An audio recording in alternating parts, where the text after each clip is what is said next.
Chapter 25. Now Samuel died, and all Israel assembled and mourned for him, and they buried him in his house at Ramah. Then David rose and went down to the wilderness of Paran. And there was a man in Maon whose business was in Carmel. The man was very rich. He had 3,000 sheep and 1,000 goats. He was shearing his sheep in Carmel. Now the name of the man was Nabal, and the name of his wife Abigail. The woman was discerning and beautiful, but the man was harsh and badly behaved. He was a Calebite. David heard in the wilderness that Nabal was shearing his sheep. So David sent 10 young men. And David said to the young men, "Go up to Carmel, and go to Nabal, and greet him in my name. And thus you shall greet him, Peace be to you, and peace be to your house, and peace be to all that you have. I hear that you have shearers. Now your shepherds have been with us, and we did them no harm, and they missed nothing all the time they were in Carmel. Ask your young men, and they will tell you. Therefore let my young men find favor in your eyes, for we come on a feast day. Please give whatever you have at hand to your servants and to your son David." When David's young men came, they said all this to Nabal in the name of David, and then they waited. And Nabal answered David's servants, "Who is David? Who is the son of Jesse? There are many servants these days who are breaking away from their masters. Shall I take my bread and my water and my meat that I have killed for my shearers, and give it to men who come from I do not know where?" So David's young men turned away, and came back and told him all this. And David said to his men, "Every man strap on his sword." And every man of them strapped on his sword. David also strapped on his sword. And about 400 men went up after David, while 200 remained with the baggage.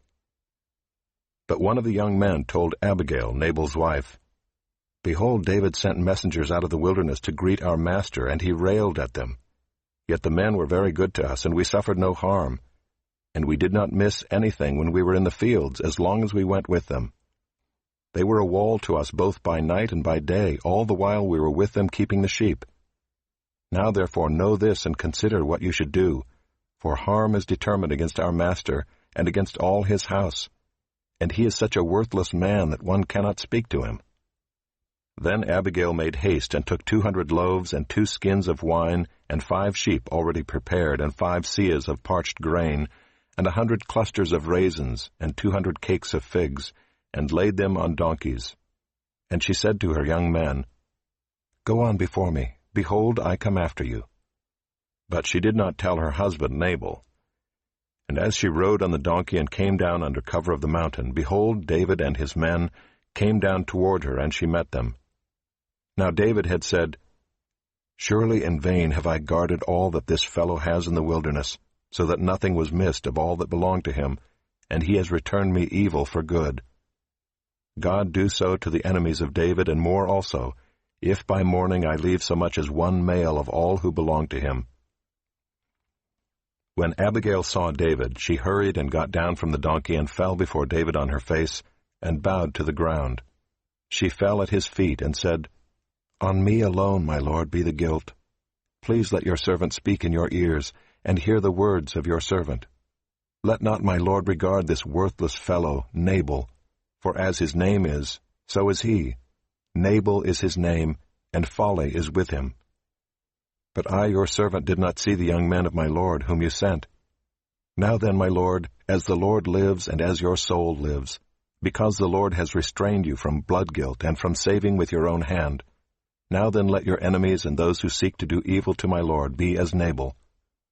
And now let this present that your servant has brought to my lord be given to the young men who follow my lord. Please forgive the trespass of your servant, for the Lord will certainly make my lord a sure house, because my lord is fighting the battles of the Lord, and evil shall not be found in you so long as you live. If men rise up to pursue you and to seek your life, the life of my lord shall be bound in the bundle of the living in the care of the Lord your God. And the lives of your enemies he shall sling out as from the hollow of a sling. And when the Lord has done to my lord according to all the good that he has spoken concerning you, and has appointed you prince over Israel, my lord shall have no cause of grief or pangs of conscience for having shed blood without cause, or for my Lord working salvation himself? And when the Lord has dealt well with my Lord, then remember your servant." And David said to Abigail, "Blessed be the Lord, the God of Israel, who sent you this day to meet me. Blessed be your discretion, and blessed be you, who have kept me this day from blood guilt and from working salvation with my own hand. For as surely as the Lord, the God of Israel, lives, who has restrained me from hurting you, unless you had hurried and come to meet me, truly by morning there had not been left to Nabal so much as one male." Then David received from her hand what she had brought him, and he said to her, "Go up in peace to your house. See, I have obeyed your voice, and I have granted your petition." And Abigail came to Nabal, and behold, he was holding a feast in his house, like the feast of a king. And Nabal's heart was merry within him, for he was very drunk. So she told him nothing at all until the morning light. In the morning, when the wine had gone out of Nabal, his wife told him these things, and his heart died within him, and he became as a stone. And about 10 days later the Lord struck Nabal, and he died. When David heard that Nabal was dead, he said, "Blessed be the Lord, who has avenged the insult I received at the hand of Nabal, and has kept back his servant from wrongdoing. The Lord has returned the evil of Nabal on his own head." Then David sent and spoke to Abigail, to take her as his wife. When the servants of David came to Abigail at Carmel, they said to her, "David has sent us to you to take you to him as his wife." And she rose and bowed with her face to the ground, and said, "Behold, your handmaid is a servant to wash the feet of the servants of my Lord." And Abigail hurried and rose and mounted a donkey, and her 5 young women attended her.